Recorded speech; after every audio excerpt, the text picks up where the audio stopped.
최근에 이제 김현지 그 대통령 부속실장 관련해가지고 네. 국감에 이제 나와라 마라 이런 게 참 많은데 저는 그렇습니다. 김현지 실장이 사실은 오랫동안 시민사회 운동에 몸 담고 성남시청 시절부터 경기도지사 시절까지 굉장히 이재명 대통령의 오랜 참모인데 이분의 출신 대학까지 저희가 알아야 됩니까? 소능관님? 아니 몰라도 되는데 자꾸 그거 가지고 무슨 시비를 거는 데다가 김장겸 의원이 뭐 기자 출신에 MBC 사장까지 한 사람인데 말이요. 그것도 엉터리 오정보를 얘기하고 보니까 무슨 신구대 출신이고 그거 가지고 무슨 또 산림청장 임명하는데 은사를 또 같은 학교 은사를 산림청장으로 임명하도록 힘을 썼다는 동 어쩌다는 동 헛소리라고 해야 되죠. 네. 그런 얘기를 해가지고 갑자기 출신 대학까지 지금 공개돼 버리게 생겼어요. 네. 공개가 됐어요 이미. 예. 예, 공개가 됐더라고요. 상명대 경제학과 93학번이라고. 나왔다고. 네, 93학번이라고 됐는데요. 사실 좀 저는 일찍부터 알고 있었어요. 아 어떻게 해요? 굳이 제가 근데 안다고 해가지고 김현지 비서관이 무슨 대학 어디 나왔어요? 이렇게 얘기하는 것도 웃기잖아요. 그쵸. 근데 제 아주 가까운 사람이 상명대 나오기도 했고요. 아 야. 그러구나. 네. 그 김현지 비서관 대학 시절에 후배들 막 좋아가지고 따라다녔던 후배들도 저도 지금 친해요. 아 그래요? 네. 어떤 그래서 역할을 김현지 했길래. 비서관은 네. 어떤 사람이냐 이렇게 네. 제가 물어봤는데요. 같은 동아리 활동을 했다 그래요. 근데 꾸러기방이란 동아리 활동. 꾸러기방? 예, 동아리가 있어요. 근데 우리가 생각할 때 대학생 동아리인데 이름이 왜 그래? 이상하다고 생각하시는 분들이 있을 것 같은데요. 그 꾸러기방이라는 게 딱 그 구청장님하고도 관련이 돼 있어요. 예전에 성동구 행당동 거기에 이 철거촌이 있었거든요. 근데 철거민들이 아이가 있는데 아이를 두고 일을 나가야 되잖아요. 그러니까 그 아이들의 공부방을 대학생들이 가서 봉사활동하면서 운영을 했어요. 네. 그래서 그 꾸러기 방을 운영하는 동아리이기 때문에 동아리 명칭도 꾸러기 방 아, 네. 이렇게 돼 있던 그거였구나. 거고요. 그리고 후배들이 그 꾸러기 방 그 주도를 했던 게 김현지 비서관이고요. 네. 굉장히 품성도 좋고 그래서 사람도 좋고 해서 그 후배들이 졸졸졸 쫓아다녔대요. 따랐군요. 네, 네. 굉장히 많이 따르고 후배들이 입도 무거웠네. 보니까 지금까지 안 알려진 거거든요. 네. 그렇잖아요. 원래 예. 미담은 잘 안 알려줘. 그래요? 꾹꾹 숨겨놔.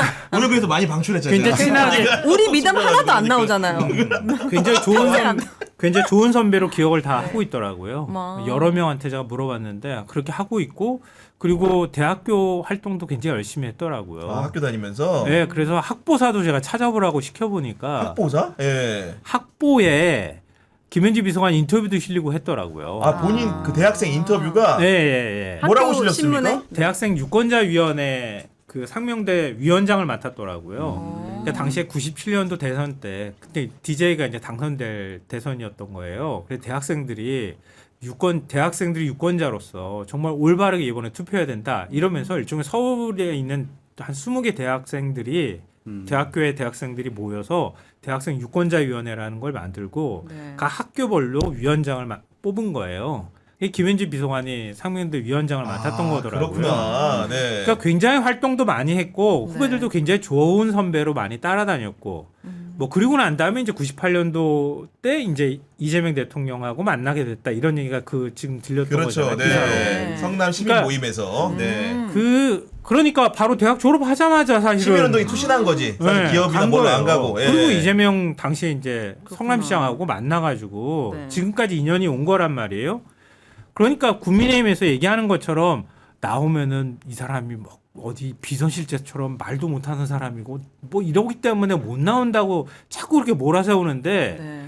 전혀 아니다. 오히려 저는- 나오면 굉장히 당당하게 자기 아니, 얘기를 오히려 할 저는 사람이다. 이 얘기 들으니까 네. 나오기를 바라는 게 나오면 네. 말을 굉장히 정돈되게 아유, 잘할 것 같아. 굉장히 이런 정도의 잘해요. 이력이 있는 분이라고 한다면 맞아요, 맞아요. 국회 나와가지고 아. 상대방의 질문에 대해서 또렷하고 명료하게 잘 대응을 할 수 있을 것 같아요. 제가 예. 엊그저께 강훈식 비서실장님께 김현지님에 대한 질문을 했었거든요. 아, 진짜로? 왜냐하면 예. 이름이 낯선데 왜 이렇게 우리 이재명 대통령님이 이분과의 오랜 인연을 갖고 갔는지 궁금하다. 그랬더니 그분이 딱 이렇게 말씀하셨어요. 강훈식 비서실장님이 옆에서 봤을 때 유일하게 이재명 대통령에게 직언을 서슴지 않은 직원이고 아. 그리고 그거를 이재명 대통령이 귀담아 듣고 굉장히 직설적으로 저도 직원에서 빠지지 않잖아요.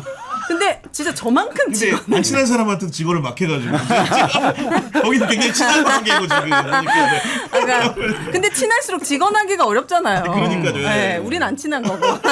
아니 우리 구청장님도 사실은 이제 여러 자리를 적재적소에 쓰는 과정에서 보면은 누가 봤을 때는 좋은 자리에 가면 야 저 사람은 구청장하고 정말로 친분이 두터운 실세인가 보다 이런 소문이 사실은 3번이나 했으면 나기도 날 거 아닙니까? 네. 그럴 때 좀 이렇게 대처하는 방법 이런 게 좀 있습니까?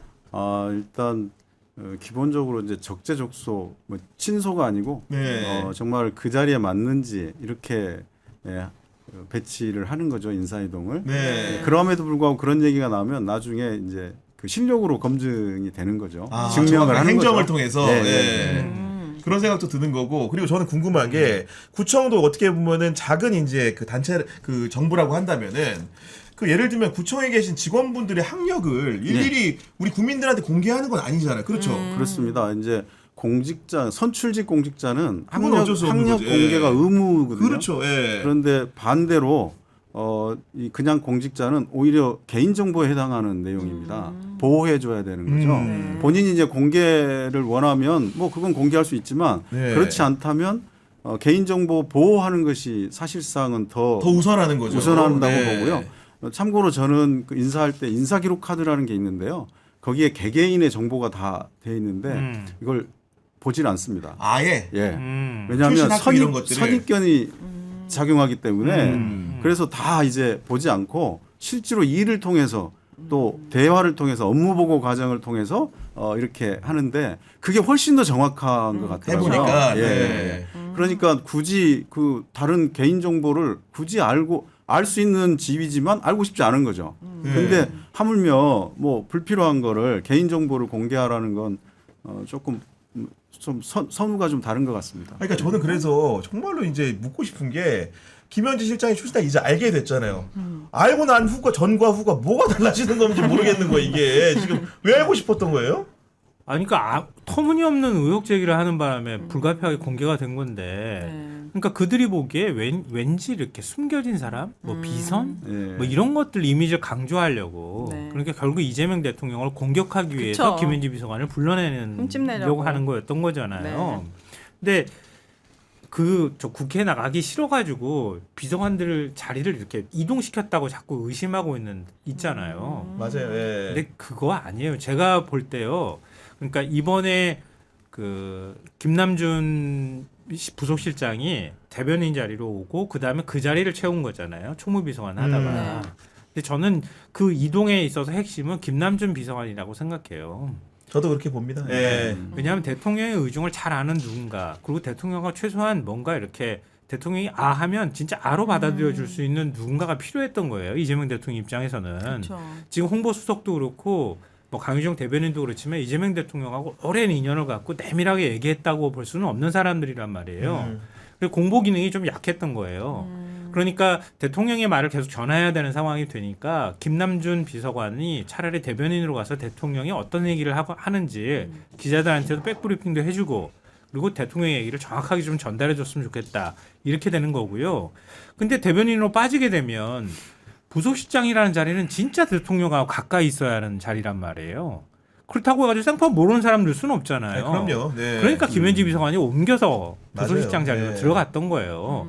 그리고 김남준 대변인은 저를 기억하실지 모르겠지만 제가 몇 년 전에 혼자 김남준 김남준, 김현지 대변인으로 다 잘 알아요. 그러니까 지금 김남준 나홀로 알아. 대변인하고 나홀로 지금. 외로운 술자리에- 사람이야. 아니요 술자리에서 굉장히 오랜 시간 술자리에 동안 뵀어요, 진짜? 예, 예. 굉장히 오랜 시간 동안 얘기할 네. 기회가 있었어요. 오, 그랬구나. 예. 그래서 어땠어요? 제가 지금 대통령실 출입하는 기자하고도 같이 어떻게 생각해? 만났는데 서로 만났단 말이에요. 만났는데 그 사람 느낌이 어땠어? 라고 이렇게 맞춰보는 작업도 했는데요.